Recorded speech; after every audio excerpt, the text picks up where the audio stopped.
On August 12th, somebody made an interesting tweet that got a lot of traction. So far, it's got 607 retweets. Actually, I think it might have more than that. Let's refresh it and see what happens. It probably does have more if it's going to refresh. Twitter, come on, go faster. So this is a tweet about information laundering, which it's okay. No, it only has 607. Where Aaron Gallagher said, "Info laundering 101. Tim Pool tweets a screenshot of a Reddit thread claiming activists are bringing guns, which is then laundered to his friend Cassandra at Gateway Pundit. She spins it as members of Antifa, and now a comment on Reddit is a sensational headline on Zero Hedge." Before we get started, I want to point out one itty-bitty issue with media as well that is also greatly exemplified by this. The fact that Aaron Gallagher, and look, I know this is nitpicking, but I want to point this out. Aaron Gallagher literally has a photo of me with my name next to it. You can see right here. My internet must be slow because of the rain. I have no idea. There we go. Tim Pool, little verified check mark. Yep, I'm one of the blue checkies. No E. There's no E in my name. She took this tweet from me. She took this screenshot and she circled the comment where it says, "Better bring our own guns just to be safe." Okay, I want to point that out because she spelled my name wrong. And I understand nitpicking typos on the internet is silly, absolutely silly. However, putting an E at the end of my name isn't technically just a typo. It's one thing if someone forgot a quotation mark, a comma, an asterisk, or misspelled a word. Pool with an E is a very, very common misspelling of my name. The example I'm bringing up here is not necessarily the typo, as it is the assumptive behavior that people in media have. The fact that even with evidence that my name is spelled P-O-O-L, she spelled it with an E, says to me that she wasn't actually paying attention to what she was screenshotting. And again, it's not about the typo, it's not about the typo. The typo is just the example of how journalists and activists can take information without truly reading it and knowing it, and then make an assumption about it, and then write. So here, even though she went to my profile, screenshotted it, and used it in her argument, she put an E at the end of my name, as did many other activists, because they don't really know who I am, they don't care to know who I am, and this is true of everyone in media because they're people too. This is something that happens very frequently. It's kind of why you see a lot of people associate alt-right with things that aren't alt-right. The AP defines alt-right as white nationalism. The SPLC, Wikipedia Aggregate, USA Today, they all do. But there's a reason why people just say alt-right. It's because they don't know what they're talking about and they don't care to read it. And this example is perfect, that even when you can look at my name, she uses the British spelling, and my last name is Dutch, and she uses a British spelling. It's not just an error of typing. The L and the E are on the opposite ends of the keyboard. She literally used the incorrect version of Pool when she could see my name. That says to me she doesn't follow my work, she doesn't know much about me, but she saw this. It is an interesting thread, so let's stop wasting time talking about that and talk about the actual issue of information laundering. I was on the r/anarchism subreddit, and I saw this post. It said, "August 4th Proud Boy rally gearing up to be another Charlottesville." Someone said, "Only thing I'm worried about is some nut with a gun and a bunch of bullets." To which someone responded, "Better bring our own guns just to be safe." I saw this and said, wow, there are people talking about how the Proud Boys are planning on having guns. If there are activists on a forum expressing their desire to have guns, I'm gonna share this on Twitter. I think it's really important that people understand the danger. Think about this. There are people who might be attending on the right who don't know what the left is doing, and if they showed up with guns, they might decide not to come. And the same can be true for the Proud Boys and Patriot Prayer. I think letting people know any relevant threats or information is extremely relevant. So let's look at I'll come back to this, but let's look at what happened next. So Cassandra Fairbanks, what is going on Twitter? Cassandra Fairbanks is a friend of mine, and she likely saw the tweet, and she posted this on an article she wrote for Gateway Pundit. She took my tweet and said, in a discussion about the event that was uncovered by journalist, what are you doing? Uncovered by journalist Tim Pool, members of Antifa discussed the need to bring guns to protest. Now, here we have, I believe, good faith on the part of Cassandra. Members of Antifa isn't necessarily incorrect, but I would say, or isn't necessarily wrong, but it is a bit unfair, I would say. Because on the surface, when you see an r/anarchism subreddit that's very supportive of Antifa, tells people how to rally and promotes some of their events in certain circumstances, it's fair to say that they are. But not everyone on r/anarchism is Antifa, though they probably agree with them to a certain extent. So here's a mistake I made. I said activists, plural.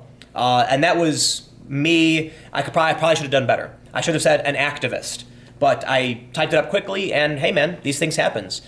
These things happen, and I acknowledge that this started with me, but we'll talk about it. So Cassandra sees that for me and says, whoa, they are talking about bringing guns. I can see that post. She writes a story about it. Now the story goes into greater detail about Rose City Antifa and it's going down, far left propaganda.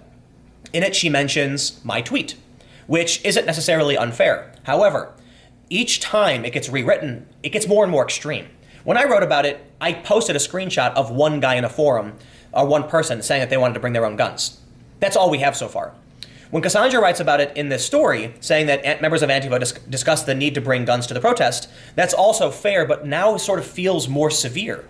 And ultimately, it leads to this story from Zero Hedge, quote, better bring our own guns, Portland Antifa plotting direct confrontation at pro-Trump rally. This is not the most egregious example of what they call information laundering.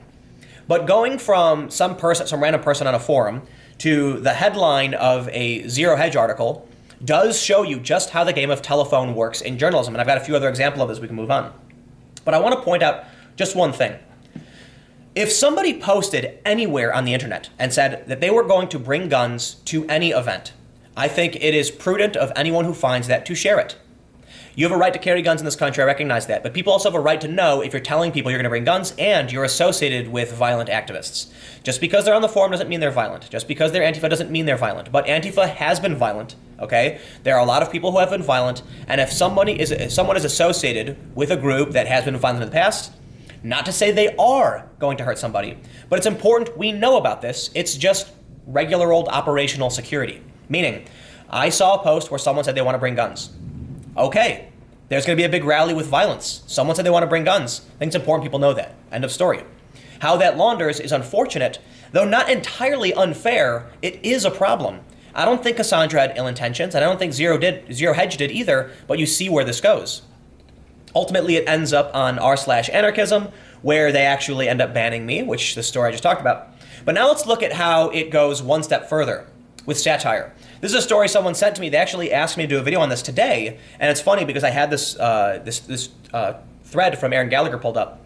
But this is Snopes. They said, did Vice President Mike Pence warn against gay aliens? A report about proposed uses for the Trump administration's recently announced Space Force was satire from a well-known humorist. So, claim. In August 2018, Vice President Mike Pence proposed using a planned U.S. Space Force to defend against attacks from outer space gays. The origin. The New Yorker's Andy Borowitz published a report posting that Vice President Mike Pence has proposed using the recently announced Space Force. Okay, we get this part. And here it is, the New Yorker. I'm rather frustrated by a lot of satire on the internet, usually when it comes from sources that aren't satirical sources. The New Yorker is not a satire magazine. So when people link to the New Yorker, and you see the story with a headline that just reads, Pence calls Space Force necessary to protect U.S. from gay aliens, that goes up on Twitter and other platforms without any, qualification. And thus, you have to click it, and maybe if you do, you'll notice it says satire at the top. That's more than most outlets do, so I appreciate them doing that, but there is an issue with a lot of these outlets that work under the guise of satire for shock links, for shock clicks, right? The goal being, if you run a satirical website, you can make really crazy but kind of believable posts that people will click, and some people will laugh at and some people won't realize. However, suffice it to say, this is satire and it is 100% A-OK, and it's unfortunate that people fall for it and think it's real. Some of those people who think it's real are journalists, are politicians, and when journalists see this and think it's real, then they use it. It's really raining. Anyway, there was a story from the Washington Post that cited Clickhole. Clickhole is a parody site outright. All of it is parody. And apparently this journalist didn't know that and quoted Clickhole in their article. The article reads, the humorous intent behind such articles is sometimes obscured when the content is aggregated or republished by other websites, unlike the New Yorker. Do not clearly label them as satire or humor. In this case, the gay aliens piece was republished by websites such as Politico Post and worldnewsbuzz.com without any indication that it was satirical in nature, right? So there are a lot of outlets, there are a lot of satirical websites, and there are a lot of aggregators and blogs that will pick up stories automatically sometimes, or manually from an individual. So let's say there's a journalist who just republishes it, and they didn't know it was satire and they didn't see it. Well, now it's officially lost its satire tag. Then there are people who don't realize that these fringy little news websites aren't legitimate and don't have credibility, and they fall for the same problem as well. And there you go. So another thing I want to bring up here is a tweet from Micah Grimes, who is head of social for NBC News, and it's something I retweeted because I think it's a really important thing to bring up in the idea of information laundering. Tweet from fake Peter Stroke account has 28,000 retweets. Unchecked amplification is how social media change society. In shorter terms, it's anarchy. Kind of. There's an authority here. There's not doing anything about it. He proposes that a possible fix is to require parody accounts to include parody in the account's name. The issue here is that, as we know it, there's a lot of parody accounts that go far and wide and people don't realize they're parody accounts because they'll use the same name and the same image, and it's not unless you click the account you'll see it's a parody. And what ends up happening is then, when people retweet them, they think it's the official account. And this is a huge problem for us. I believe the answer is typically more speech, right? As he mentioned, putting a parody tag. Maybe, we have verification. Now they're doing political tags. Maybe there should be a parody account tag so that people will see it. I mean, that's really it. More speech is the solution to bad speech and fake news. Right underneath someone's name, you can put a little symbol and parody account with maybe like one of those little comedy laughing faces. That way when people retweet it, they'll laugh too and know it's not real. I don't think banning people is a solution. I don't think shutting down speech is a solution. But let's go back to the original post. What I did here was entirely legitimate. I highlighted someone mentioning better bring our own guns just to be safe. And that could be seriously important information for anyone considering going to this event. The idea that there could be guns there, potentially. There are a lot, I'd imagine people on the left would appreciate that if they don't want to go to a rally where guns might be present on their side. But maybe they don't care. Suffice it to say, I tweeted about it because I thought it was important. And I think about and now the dog's yelling at the thunder. What would happen if someone got injured by gunfire and I knew they might have guns and didn't warn them? So I'm going to post about it.